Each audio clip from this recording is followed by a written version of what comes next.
Hello, this is OverlordBou with SAT Score, and today this video will be covering our recommended in-game settings and mods for World of Warships.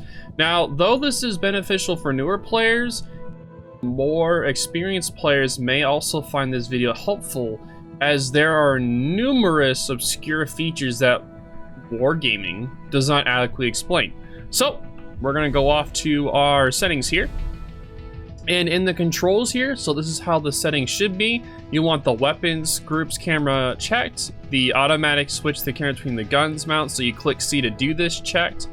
You also want to have it where you zoomed out whenever you start the game. This helps you just be oriented when you start. Track the locked target. This helps you keep your aim, so whenever the target is moving, you don't have to consistently drag your mouse across the screen. Very helpful there. Restore the camera position when exiting free look. That is the right click. That's not right pertaining this. Zoom limit indicator, which means that once you're at your zoom, it doesn't let you go any further. Enable the camera feedback when damage is taken, so you'll know whenever you're taking damage.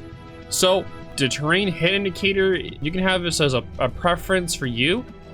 I have it as when locked onto a target, so that when I'm busy in the battle that I'm trying to kite, I don't accidentally hit an island. You can have it always on or off. It is a very annoying sound, so you can have it like that. Mount sensitivity is however you like it. That's a personal preference. So for the crosshair, for me, I do use a mod, which is called Smart Horizon, but this is a personal preference, of course. But the regular one is type 1, and it looks just exactly like this. So the difference between static and dynamic is how here. I'll show you real quick. So as you can see, when you're looking up and down, static doesn't move. So static is when you see the little numbers there, that means that if the ship is going 30 knots at 10 kilometers away, that each of the seconds counts toward that. That means that if SAT Score was going 30 knots, you would have to aim 1 second ahead for whatever speed he's going, so the distance. So if he's at 1 second there, so if he's within, say, if you see this little thing here, it takes 4 seconds for the shells to get there, and he's 10 kilometers away, you would aim 4.18. Did I explain that right? Did I fuck up on that SAT Score? We can do a simple explanation. So for static crosshairs, the crosshair size does not change, no matter if you zoom in or zoom out. If you're using the dynamic, then zooming in or zooming out will change the scale of the crosshairs. But yeah, so here is the dynamic. It looks like this. And so you see as I'm zooming in and out, it changes. When you're zooming in and out, it changes, etc. So it makes it easier for you to be able to aim. So, how it works. Also, for the controls, go back to controls. Yes. Okay.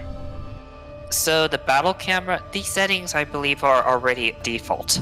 So no need to change anything there. Yes, exactly. So the collision avoidance, you can have this on or off just in case you want to, if you're going to hit a ship or not. Not a ship, sorry, an island. So if you have it on, it'll make it where the ship will automatically dodge an island. If you're in binocular mode, whatever, I have it off because I don't like that. Sometimes I like to hit the islands on purpose. So the full and other alternative times autopilot fucks you over. So this is what it looks like without the alternative mode on. As you can see, it only shows the ship icon, no names, no health bar, it doesn't show you any health numbers or anything, or no names or no ship type, or it shows you the ship type but no actual ship. If you do the full, it shows you the ship name, the player name, and the amount of health the ship has. This is very informative, and I highly recommend that for any player because that information you really need. It helps you out tremendously.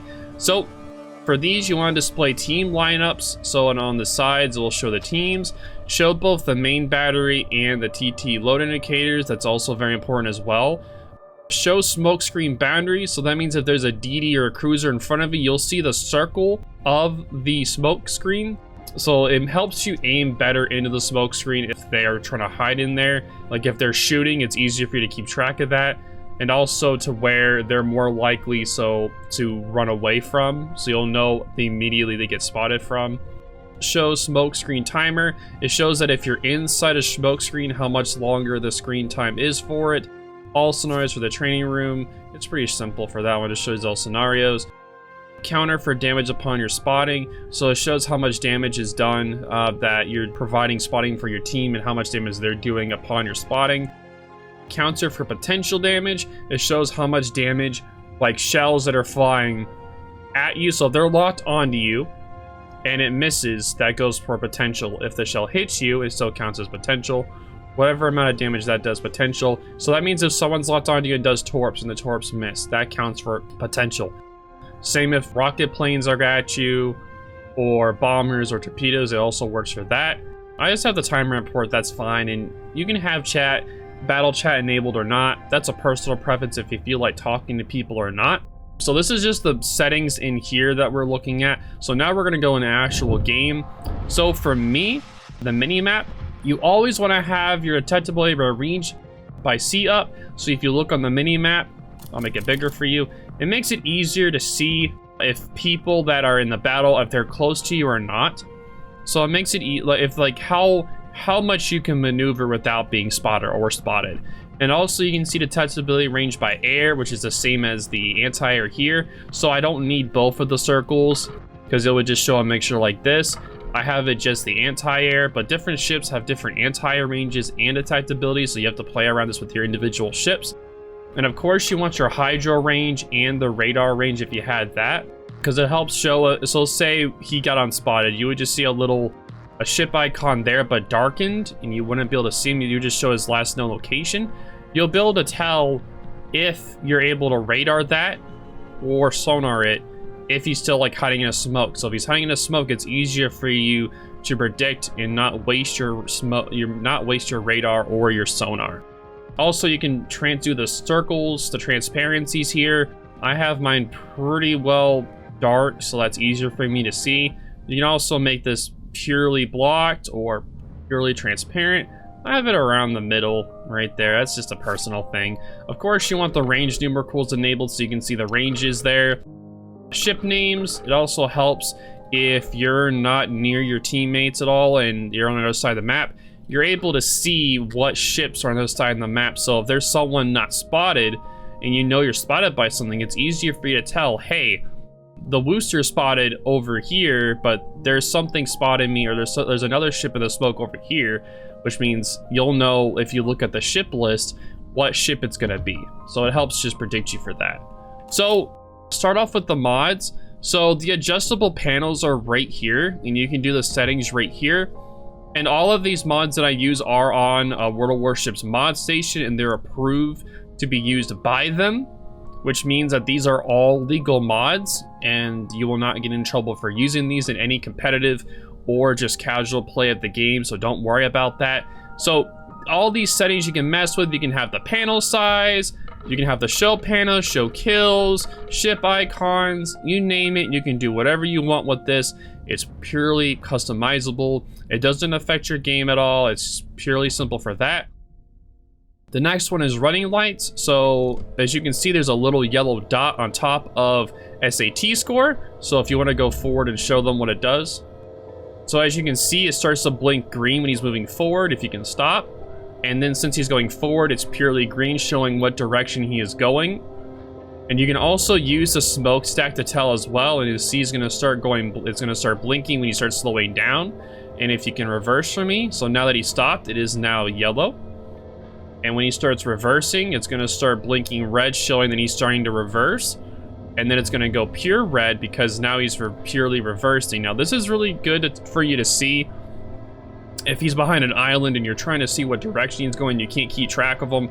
It's very useful information for you, because if you see what direction he's going, you're more able to predict on if you're trying to torpedo him or if you're trying to predict a shot from him. So I find this mod very useful for information's sake. So a very important mod called the Regen Assistant mod, and of course all these names are going to be in the description down below. This mod right here will show you how much heal that you can do maximum. So this says 6,300. So that means if I take a certain amount of damage, this bar will go up. As you can see, he's gonna shoot at me real quick. And as you can see, the bar goes up. The ship is on fire. And it will let you know, and we'll just wait for it. We'll just wait for it to go up. And it will show you when you're at your maximum heal. So you don't waste your heal. This is very important information because this makes sure that you don't waste, because you only have a limited amount of heals. So this is very important information for you, so you don't waste your heals just thinking that you have a max heal, but in actuality, you don't. So the secondary armament is right here.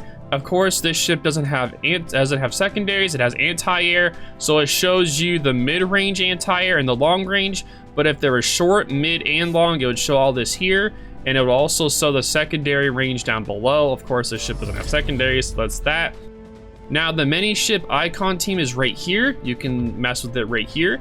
This shows you the total amount of health on the enemy team and your actual team. So this kind of helps you if you're in clan battles or in competitive mode like ranked. It shows how well your team is doing, even if you say you have 2 kills and they have no kills.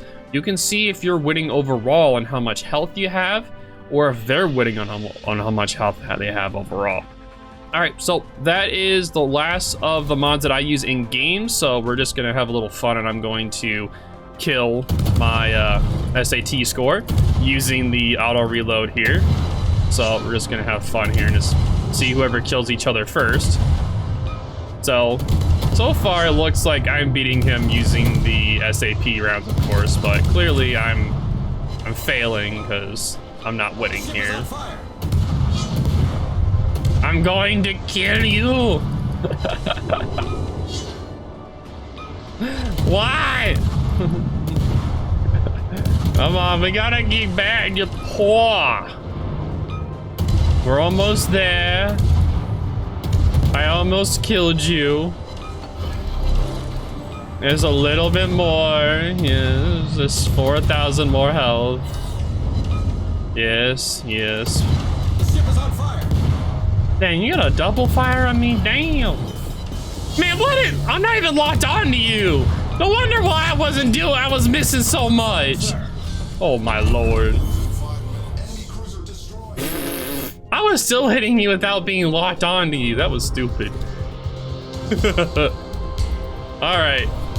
So now for the final 2 mods. All right, so something that will help everyone here, the tech tree mod called all ships in tech tree. So it will show every single ship in the game that's ever been in the game ever, or ships that will be coming out here. So this is very useful. So if you say you saw a ship like the ARP ships, which you don't really see them, you can't see them in port, you want some information on them, you can find them here. They're here somewhere. I don't know where they're at. Where's they are? Okay, here's the dragon and the dragons. Okay, so that's them. Okay. So there they are. So this shows every single one of them. Very useful information. So this just shows you, and it helps you. You can click on them. Of course, you can go on them, preview the ship.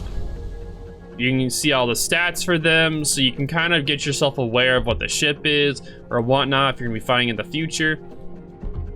All right, so the final mod, I don't think I can show this one because it makes it where, let's say you got yourself some camos or flags that cost doubloons, and you forgot that to unmount them when they're about to run out, and it starts taking your doubloon pool away because they cost a certain amount of doubloons. Now at first it's not going to cost a lot, but over time it will. The mod called Scrooge, as you can guess what it does, it makes it where no matter what, before any of these purchases are done, like the doubloons, it will ask you to confirm that it's gonna buy more flags. So it's not gonna cost you you're not gonna accidentally spend all of your doubloons. And some people, they can't even buy doubloons, so they may just earn them rarely, and they don't want to risk running out of their doubloons because that'd be really bad. So you want to make sure you have the Scrooge mod to help out with that. It helps you save your doubloons just in case.